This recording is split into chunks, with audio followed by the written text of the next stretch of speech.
Hello, Internets, and welcome to my live reaction for Blue Exorcist Chapter 127. When we last left our heroes, we had a little bit of a retcon, and/or definitive proof for the time loop theory.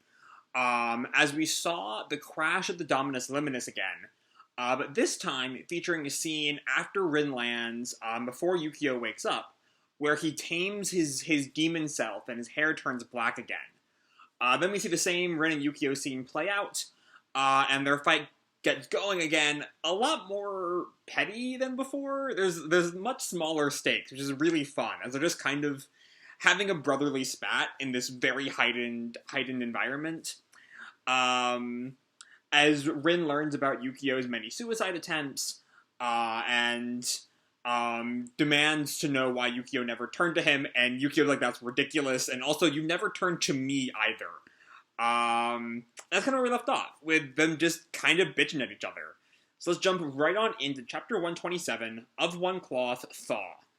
We have here a color picture, a really nice color cover. This kind of, traditional Japanese art style that I'm not entirely I don't know the word for it. We have, Rin still in his, it's blue here. It's the kind of white-blue demon hair he had in the past. In these red robes, and Yukio still with the Eye of Satan, in these kind of blue-green robes. Chapter 127, Of One Cloth, Thaw. And we open literally right where we left off, like mid-conversation, as Yukio is still getting on to Rin for demanding to know why Yukio never told him anything. Like, you're one to talk. And he shoots Rin with Yarmuma Hell Bullet right in the head. Gah! Gah! You're the one who always tries to shoulder everything yourself, even if it kills you. And we see Rin thinking, it would be better if I'd never been born. Which is weird, because I thought that was a thought that only came up after he watched his birth. So I don't know why Yukio would be privy to this kind of thought process in Rin's head. But he's also not wrong. And Rin thinks, yes, that's right. So I think this is back to Yukio. So I should be criticizing you. And then, I'm trying to work out exactly the choreography here. I think Rin kind of gets on top of Yukio. In that case, we're pretty similar. And then it seems like he tries to get on top of Yukio, and then Yukio kind of flips up, and now he has him in like a leg lock. I think that's what's going on there. The choreography is kind of hard to make out. And then Rin kind of like sumo tosses Yukio to the ground and says, we never should have thought we were too different to understand each other. And Yukio breaks free, kind of goes for a kick, and Rin kind of jumps back, huh? And Yukio counters, no, we are different. We're opposites in every way. And Rin thinks, wow, he's fast. You're strong, so you never rely on anyone, take a lot of risks. But I'm weak, so I'm unreliable, and just want to die. Which is, again, kind of the same thing that Rin was thinking earlier, which is a similarity that Yukio's kind of denying. And then Yukio asks him, what's wrong? You've got more than this. Stop holding back. And Rin kind of, grits out through the choke. I'm not holding back. And Yukio just kind of, lets Rin go. And kind of, walks away angry. Rin coughs, and is a little confused at his sudden freedom. And Yukio tells him, stop playing around. Bring out your demon. If you do, your strength will come back.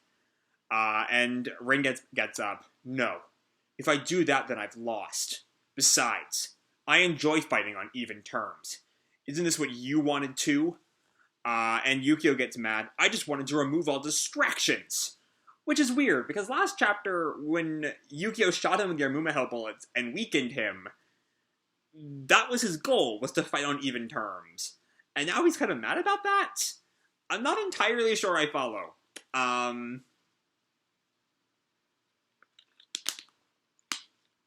Moving on. Yukio tells him, you're so clueless. Your powers get taken away, and he grabs, Rin by the leg and kind of flips him. I pistol whip you, and you're not even mad? And then he, decks, Rin in the face. Are you still enjoying this? He hits him with the butt of his pistol. And Rin coughs up blood and thinks, no, weapons don't mean much. I've always been a brawler, but... And we see a few frames of their fight continuing. The way Yukio moves and uses his body shows how hard he's worked. And we see Rin goes for a punch to punch Yukio. He ducks and then uppercuts Rin. Even though he used to be physically weak and got bullied. And we have this image of Yukio as a kid crying. It was a big crybaby. And then Rin gets another punch. Gah! Gah! Gah! Ah! And then Rin laughs. Ha! Ha ha. You know what? You're pretty tough. And we're seeing here Yukio's whole thing that he's convinced that Rin is weaker than him. And so he's really not taking well the idea that he's beating Rin. No, that can't be. That, and we see Rin go for another punch as Yukio counters and hits him. Can't be. You're a lot stronger. And we see an image of young Rin protecting the younger Yukio. That's why we see a bunch of flashback images of him, Rin, jumping a river, but not making it, and he kind of comes up and laughs. That's why I wanted to get stronger. I didn't want to rely on anyone. He keeps punching. I wanted to solve everything myself. I wanted to believe I could do that. Like you.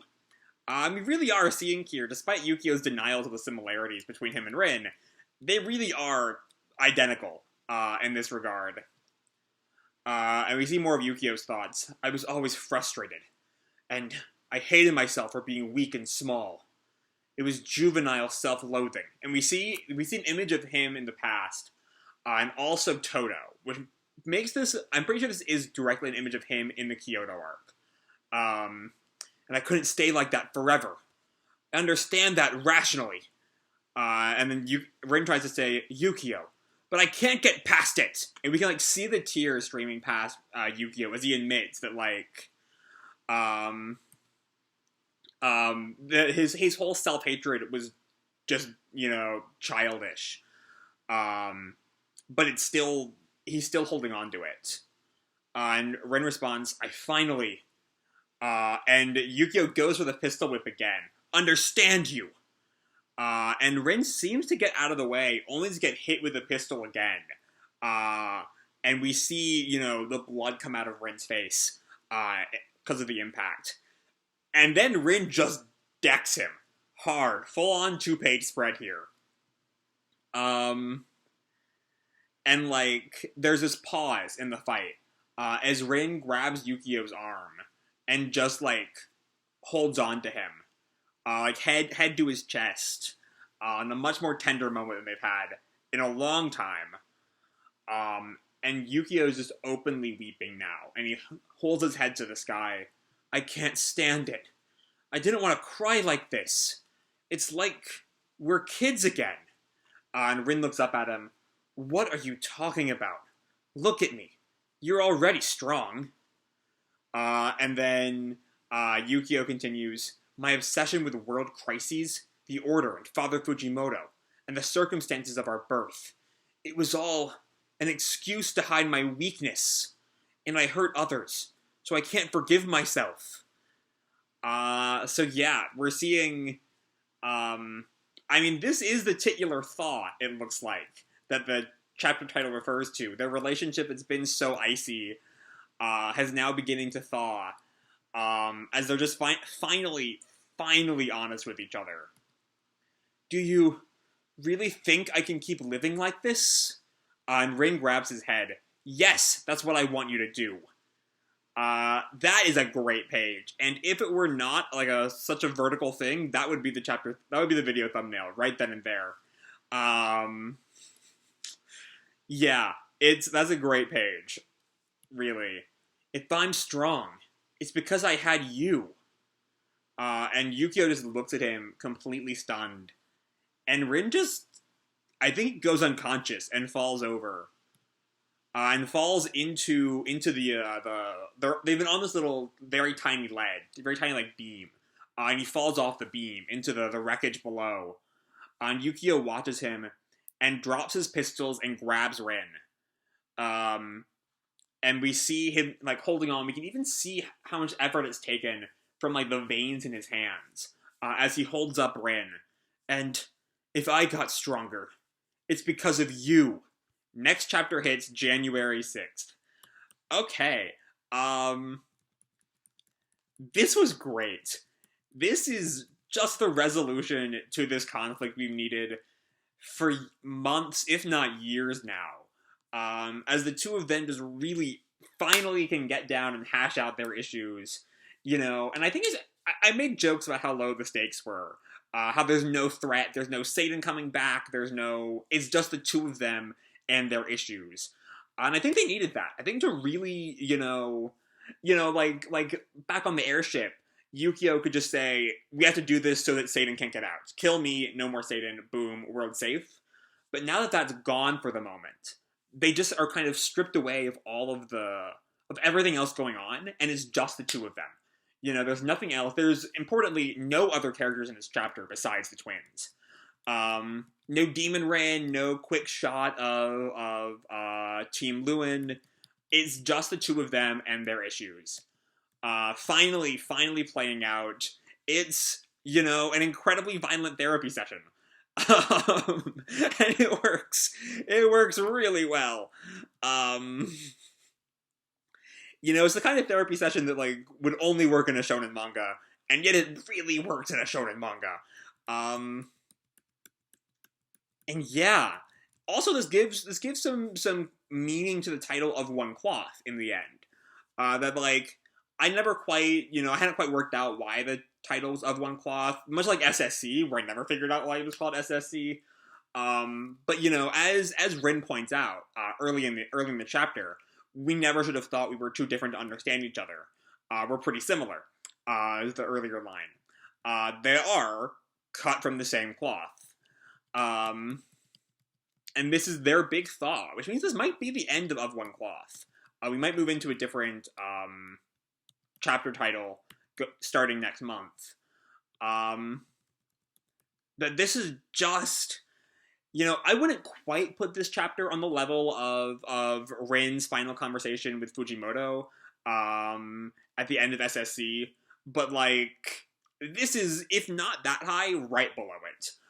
It's just, let's stop worrying about the fate of the world, no more Illuminati right now. It's just these two hashing it out. And it's really good. We get a chance to really, fall into their relationship. Really look at it for the first, they've been so busy with all this other shit, that we don't, we were in the past for, 2.5 years, and then we had, the dramatic stakes of Dominus Liminis, and its collapse. And now here we really just get down to brass tacks, and it really, really, really pays off. This is a highlight of, this is one of the best chapters in the series, I'd put. It's just damn good. And it shows what a good year Blue Exorcist has had, that, is one of the best chapters of the series, and it's still not the best chapter of the year, in my opinion. But yeah, this is just an emotional thrill ride. As Rin and Yukio finally get to hash their shit out. And come to terms with their relationship and, admit... I'm trying to find the right word for this. Come back to being friends feels like it doesn't really capture the energy of this chapter, and it's kind of the closest thing I can think for it. But yeah, it really is just a violent therapy session. But they both really need it. As they admit that they've helped each other get stronger, that Yukio is allowed to live. And I'm not saying that that should instantly cure his suicidal tendencies, but it's a start. It's a start, knowing that he is allowed to live as he is. And that maybe we can find a better way to get rid of Satan. Because Satan, as we see whenever we see Yukio's eyes, Satan is still kind of lurking in there. His left eye is still a lighter color than his right. But yeah, this is just a really, really, really fun chapter. And it makes me excited to see where the story is gonna go here, starting next year. I don't know. It's just a great fucking chapter. It's one of the best chapters we've had in months. It is the best chapter we've had in months. It is the emotional peak of One Cloth. It's just a damn good time. So, yeah, that's all I have to say for this video. Hope you all enjoyed the chapter and the video itself. If you did, feel free to drop me a like or subscribe. You know, do whatever makes you happy, you know? And remember, your life is your own, okay? Bye!